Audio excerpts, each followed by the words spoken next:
Ladies and gentlemen, permit me to address what might otherwise be mistaken for a farce if it were not so laden with consequence. The unseemly and, dare I say, dangerously sycophantic relationship between the twice-impeached American carnival barker Donald J. Trump and the autocratic KGB relic, Vladimir Vladimirovich Putin. It is a grim testament to our times that one must now distinguish between treason in the classical sense and mere obsequiousness in its modern, televised and monetized form. Trump, whose orange-tinted visage continues to haunt the democratic imagination like a badly aged cheese left out in the sun, has never met a despot he didn't admire, provided the tyrant in question flattered his ego with sufficient viscosity. And Putin, well, Putin saw the mark coming from miles away. This is no ordinary diplomatic engagement, no chessboard of Machiavellian realpolitik. What we are witnessing is a form of ideological abasement, so complete, so unctuous, that it rivals the worst moments of the Cold War, but in reverse. In that grim epoch, it was the Kremlin that sought to subvert the free world.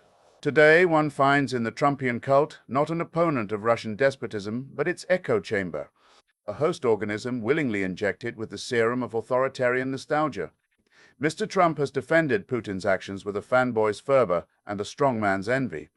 From the annexation of Crimea to the invasion of Ukraine, his instinct was not to rebuke, but to rationalize.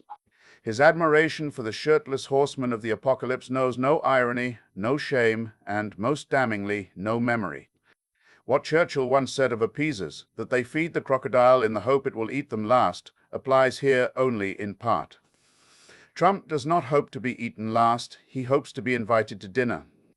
By June 2025, with the world watching Ukraine still resist the imperial nostalgia of Moscow's resurgent Tsardom, Trump continues to wield his influence in American politics like a spoiled child given control of a bulldozer. And in that role, he parrots Kremlin talking points with a fluency that would make an old Soviet propagandist blush. What began as a grotesque flirtation has metastasized into a mutual admiration society of two men who detest the very idea of accountability, truth, and the civilizing constraints of law. But let us not flatter them too much. These are not grand strategists. These are men of appetites. Trump for adulation, Putin for control, neither capable of genuine greatness, each frightened of a world in which they are not the center. They do not conspire in the smoke-filled rooms of history's high drama. They collude in its basement, amidst the discarded slogans of nationalism and revenge. So let us say it plainly. Any man who praises the despot while denigrating the institutions of his own democracy is not a patriot. He is a supplicant. And if history is kind, it will remember them both, not as titans, but as symptoms, ghastly symptoms of a world that briefly lost its moral compass before recovering, as it must, its better sense. Thank you.